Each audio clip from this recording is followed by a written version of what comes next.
튀르키예와 시리아 지진 소식입니다. 수색 작업이 본격화되면서 희생자 또한 크게 늘고 있습니다. 피해 규모는 더 커질 것으로 보이는데요. 취재기자 연결해서 자세히 들어보겠습니다. 김지수 기자. 네, 현지 시간으로 이제 낮 1시쯤이니까 수색과 구조 작업이 한창 진행되는 그런 시간입니다. 튀르키예와 시리아 당국은 지금까지 지진으로 인한 사망자가 5천 명을 넘겼고 부상자는 2만 명을 넘어섰다고 밝혔습니다. 무너진 건물 잔해 아래에서 희생자가 시시각각 발견되는 데다 공식 집계까지 어느 정도 시간이 걸리기 때문에 여전히 정확한 피해 규모를 예단하기는 어려운 상황입니다. 특히 피해가 넓은 지역에 걸쳐 대규모로 발생하면서 인력과 물자가 턱없이 부족한 실정이라고 현지 언론들은 전하고 있습니다.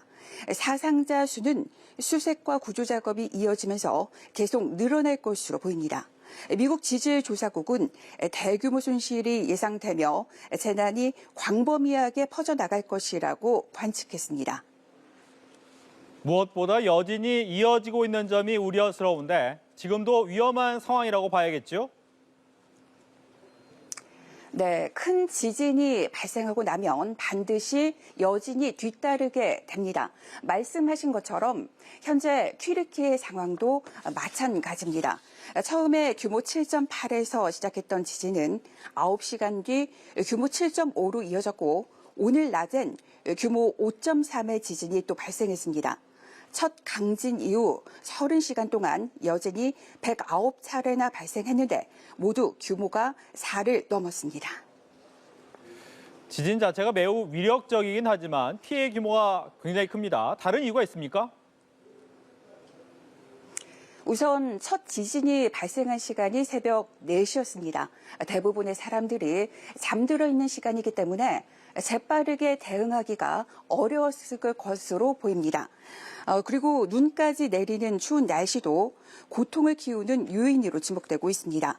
또 무엇보다 지표면에서 불과 18km밖에 되지 않은 얕은 진원이 피해를 키웠다는 분석이 나오고 있습니다. 미국 뉴욕타임스는 전문가의 말을 인용해서 규모 7의 지진은 히로시마 원자폭탄 32개와 맞먹는 에너지라고 전하기도 했습니다.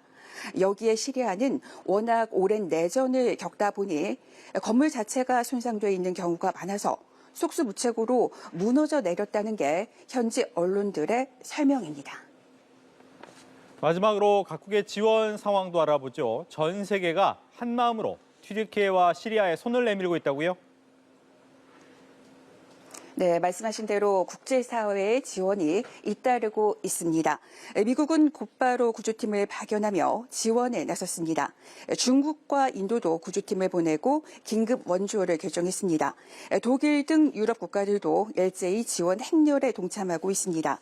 우리 정부도 구호대를 파견하고 수송기로 의약품을 전달하기로 했습니다.